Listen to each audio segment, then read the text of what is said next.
থাকে, অমানুষ থাকে, গরু থাকে, এই গরু মার্কা মানুষটাকে ধৈর্য দিয়া যদি মিসবাহুল উলুম এরকম মাদ্রাসায় ঢুকাইয়া দিয়া গরু মার্কা সূরা দিয়া অর্থাৎ গরু দিয়া আরম্ভ কইরা পড়তে পুরা কোরআনুল কারীমটা শেষ কইরা নাচ পর্যন্ত মানুষ পর্যন্ত যখন যায় এই কোরআনের বরকতে ওই গরুটারও আমি আল্লাহ মানুষ বানায় দিই।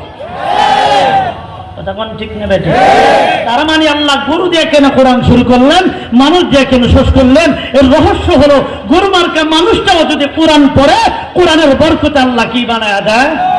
মানুষ বানায় দেয়, অমানুষকে মানুষ বানায় দেয়। তাহলে বোঝা গেল এই মিসবাহুল উলুম মাদ্রাসা অমানুষকে মানুষ বানায়। কথা কয় না কেন, জোরে কয় না কেন?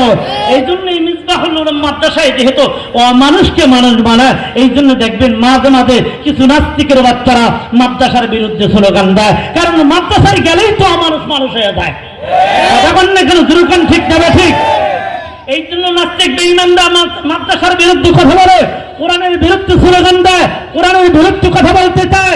আজকের এই ময়দান থেকে আমি বলে দিতে চাই, স্পষ্টভাবেই জানায় দিতে চাই, যে সমস্ত নাস্তিকের বাচ্চারা, শুধু নাস্তিকের বাচ্চা না, মুসলমানের ঘরে জন্ম নেওয়ার পরে যে সমস্ত মুসলমানেরা কোরআনের বিরোধিতা করে, আলেমের বিরোধিতা করে, মাদ্রাসার বিরোধিতা করে, ওনাদেরকে আমি বলে দিতে চাই, ওই সমস্ত নাস্তিকদেরকে বলে দিতে চাই, এই বাংলার জমিন কিন্তু এমন একটা জমিন, যেই জমিনের ভিতরে 360 আউলিয়া ঘুমে আছে। এই বাংলার জমিন এমন একটা জমিন, যেই জমিনের ভিতরে 12 আউলিয়া ঘুমে আছে। এই বাংলার জমিন এমন একটা জমিন, যেই জমিনের ভিতরে হাফিজ হুজুর রহমাতুল্লাহ আলাইহি ঘুমে আছে। এই বাংলার জমিন এমন একটা জমিন, যেই জমিনের ভিতরে পীর হুজুর রহমাতুল্লাহ আলাইহি ঘুমে আছে। এই বাংলার জমিন এমন একটা জমিন, যেই জমিনের ভিতরে নুরউদ্দিন গওহরপুরী রহমাতুল্লাহ আলাইহি ঘুমে আছে। এই বাংলার জমিন এমন একটা জমিন, যেই জমিনের ভিতরে হাদি শরীয়তুল্লাহ রহমাতুল্লাহ আলাইহি ঘুমে আছে। এই বাংলার জমিন এমন একটা জমিন, যেই জমিনের ভিতরে শামসুল হক ফরিদপুরী রহমাতুল্লাহ আলাইহি ঘুমে আছে। শুধু তাই নয়, এই বাংলার জমিন এমন একটা জমিন, যেই জমিনের ভিতরে পীর সাহেব চরমনাই রহমাতুল্লাহ আলাইহি ঘুমে আছে। কথা বলা ঠিক না ঠিক? ও মুসলমান, শুধু তাই নয়, এই বাংলার জমিন এমন একটা জমিন, যেই জমিনের ভিতরে সবচেয়ে কওমি মাদ্রাসা বেশি। এই বাংলার জমিন এমন একটা জমিন, যেই জমিনের ভিতরে সবচেয়ে মসজিদ বেশি। এই বাংলার জমিন এমন একটা জমিন, এই যেই জমিনের ভিতরে সবচেয়ে উলামায়ে তালাবা বেশি। এই বাংলার জমিন এমন একটা জমিন, যেই জমিনের ভিতরে উলামায়ে দেওবন্দ বেশি। এই বাংলার জমিন এমন একটা জমিন, যেই জমিনের ভিতরে 90 থেকে 95 ভাগ কালমাওয়ালা মুসলমান বসবাস করে। অতএব বলে দিতে চাই, এমন মুসলমানের জমিনের দিকে, কোরআনের জমিনের দিকে, ওদের জমিনের দিকে কোন নাস্তিকের বাচ্চা যদি হাত বাড়ায়, ওই হাতকে ভেঙে দিতে হবে, ওই হাতকে ভেঙে দিতে হবে। আমার মুসলমান ভাইরা, লম্বা কথা বলার সময় নেই, হযরত চলে আসবেন কিছুক্ষণের মধ্যেই। ও মুসলমান ভাইরা, আপনাদের কাছ থেকে ওয়াদা না, একটা নিয়ত করতে পারবেন কারা কারা? মুজাহিদ ভাইরা, মুসলমান ভাইরা, কারা কারা পারবেন একটা নিয়ত করতে? ও মুসলমান ভাইরা, আপনার আমার সামনে যদি নবীর ইজ্জত নিয়ে কেউ কথা বলে, আপনার আমার সামনে যদি কোরআনের বিরুদ্ধে কেউ কথা বলে, ওলামায়ে কেরামের বিরুদ্ধে কথা বলে, নিয়ত করতে পারবেন কারা কারা? নবীর আশিক হয়ে, কোরআন প্রেমিক হয়ে আপনার আমার সামনে যেই নাস্তিক কোরআনের বিরুদ্ধে কথা বলবে, ও সে আমার বাবা হোক, ও আমার বড় ভাই হোক, ও আমার দলের নেতা হোক, ও জিব্বাটা টান দিয়ে ছিন্না কুকুরের খাবার বানিয়ে দেবা। কারা কারা পারবে? হাত তুলে দেখায় না। নারায়ে তাকবীর। নাস্তিক মুস্তাদের আস্তানা এই বাংলায় থাকবে না, নাস্তিকদের আস্তানা। নারায়ে তাকবীর। আমার মুসলমান ভাইয়ারা,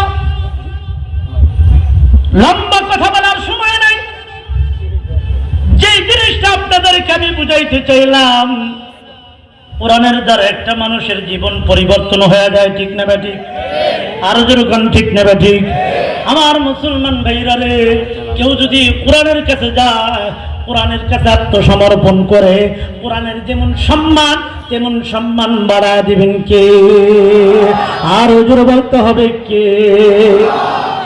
আমার মুসলমান ভাইরা রে, কোরআনের বরকতে জীবন পরিবর্তন হয়ে যায়। কোরআনের বরকতে, কোরআনের ছোঁয়ায় আল্লাহ পাক জীবনকে পরিবর্তন করে দেয়। আমার আপনার নবী আখিরি পয়গম্বর যখন দুনিয়ার জমিন থেকে বিদায় হয়ে গেল, আপনার আমের নবী দুনিয়ার জমিন থেকে বিদায় হওয়ার পর খলিফাতুল মুসলিমিন ওমরের হাতে যখন রাজত্ব চলে আসলেন, প্রধানমন্ত্রী হয়ে গেলেন, খলিফাতুল মুসলিমিন দেশের প্রেসিডেন্ট তখন হয়ে গেলেন।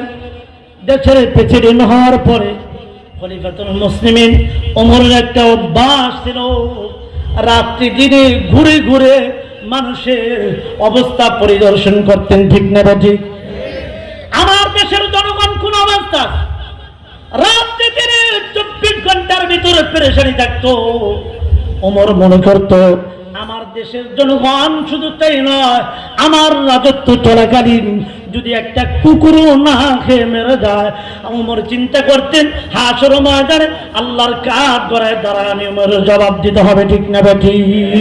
আর আমার দেশের কুকুর না মানুষ না খেয়ে মারা যায়, তারপরে খবর নেওয়া হয় না। ঠিক না বেঠি? আমার মুসলমান ভাইরা, কঠিন কথা বলবো, হুজুর রাজনীতি করে। আমি কি কোরআনের বাইরে কথা বলছি? তো হুজুর রাজনীতি করে। আমার মুসলমান ভাইরা, একটা কথা মনে রাখেন, কোরআনের বাহিরে কোনো রাজনীতি নাই। যত রাজনীতি আছে কোরআনের বিরুদ্ধে, কোরআনের ভিতরে কথা বলেন। ঠিক না বেঠিক? যত রাজনীতি আছে কোথায়? কোরআনের ভিতরে কথা বলেন। ঠিক না বেঠিক? তারপরে বলি মুসলমান ভালো করে বোঝেন, খলিফাতুল মুসলিমিন ওমর যখন প্রধানমন্ত্রী হয়ে গেলেন, প্রধানমন্ত্রী হওয়ার পরে একদিন দিনের বেলা কিছু সাহাবীদেরকে নিয়ে পরিদর্শন করার জন্য, দেশ দেখার জন্য, আমার দেশের জনগণ কোন অবস্থা আছে দেখার জন্য যখন বের হয়ে গেলেন, খলিফাতুল মুসলিমিন ওমর যখন বের হয়ে গেলেন, হাঁটতে হাঁটতে হাঁটতে হাঁটতে অনেক দূর যাওয়ার পরে হঠাৎ করে খলিফাতুল মুসলিমিন ওমর একটা পাহাড়ের উপরে উঠলেন।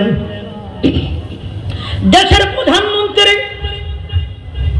খলিফাতুল মুসলিমিন ওমর যখন পাহাড়ের উপরে দাঁড়ায় গেলেন, আশেপাশে সাহাবীরা দাঁড়ানো, এমন সময় হঠাৎ করে ওমর দুই চক্ষু দিয়ে পানি ছেড়ে দিলেন, কেঁদে ফেললেন, কান্না করে ফেললেন। যে মাত্র ওমর খলিফাতুল মুসলিমিন ওমরের চক্ষু দিয়ে 2 ফোঁটা পানি বের হয়ে গেল। ওমর রাদিয়াল্লাহু তাআলা আনহু দাঁড়ায় দাঁড়ায় কাঁদতেছিলেন। এমন সময় সাহাবীরা জিজ্ঞাসা করলেন, ও খলিফাতুল মুসলিমিন ওমর, আপনি আমাদের দেশের প্রধানমন্ত্রী, এই পাহাড়ের উপর ওঠার পরে কেন চোখের পানি ছেড়ে দিলেন, কেন কান্না করলেন, একটু জানতে পারি? এমন সময় ওমর ডাক দিয়া বলে, সাহাবীরা রে, আমি কেন কান্না করতেছি জানোনি? ওই যে তাকায় দেখো, এখানে ওঠার পরে একটা ডান দিকে তাকাইলে একটা মরুভূমি দেখা যায়। ওই মরুভূমির দিকে যখন তাকাইলাম, চোখের দৃষ্টি পড়া মাত্রই আমি ওমর আর চোখের পানি ধরে রাখতে পারি না। সাহাবীরা ডাক দিয়া বললেন, ওমর, আপনি আমাদের দেশের প্রধানমন্ত্রী, ওই মরুভূমির সাথে আপনার সম্পর্ক কি? কেন কান্না করলেন ওই দিকে তাকায়া? এমন সময় ওমর ডাক দিয়ে বললেন, সাহাবীরা রে, যে মাত্র আমার চোখের দৃষ্টি ওই মরুভূমির দিকে পড়ে গেল, অমনি আমি আর চোখের পানি ধরে রাখতে পারি নাই। এর কারণ হলো আমি ওমরের পিছনের জিন্দেগির কথা মনে পড়ে গেছে। সাহাবীরা জিজ্ঞাসা করলেন, কোন জিন্দেগির কথা? ওমর ডাক দিয়া বললেন, সাহাবীরা রে, ওই মরুভূমির দিকে যখন তাকাইলাম, ওই জিন্দেগির কথা মনে পড়ে গেছে। এক সময় আমি ওমর ওই মরুভূমির ভিতরে রাখাল ছিলাম, দুম্বা চড়াইতাম, বকরি চড়াইতাম। আমি ওমর এক সময় রাখাল ছিলাম, আমার ওই পিছনের জিন্দেগির কথা মনে পড়ে গেছে। আমার আল্লাহ ওই রাখালি জিন্দেগি পরিবর্তন করে এখন আমি ওমরকে দেশের প্রধানমন্ত্রী বানায় দিছে। ওই রাখালি জিন্দেগির কথা মনে পড়ে আমি ওমর চোখের পানি ধরে রাখতে পারি না। আর আমাদের দেশের বড় নেতারা, পাতি নেতাও হইলেও পিছনের জিন্দেগির কথা মনে থাকে না। কতক্ষণ টিকতে পারে? আমার মুসলমান ভাইরা, ওমর যখন বললেন ওই রাখালি জিন্দেগির কথা মনে পড়ে গেছে, এমন সময় সাহাবীরা ডাক দিয়া বললেন, কোন জিনিসের কারণে আপনার রাখালি জিন্দেগি পরিবর্তন করে দেশের প্রধানমন্ত্রী বানা দিল? আল্লাহ কোন বিষয়টার কারণে?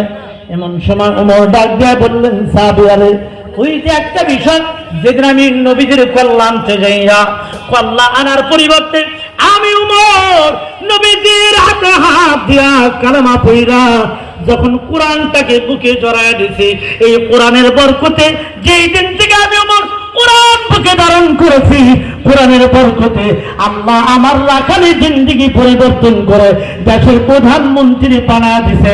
জোর আল্লাহু আকবার।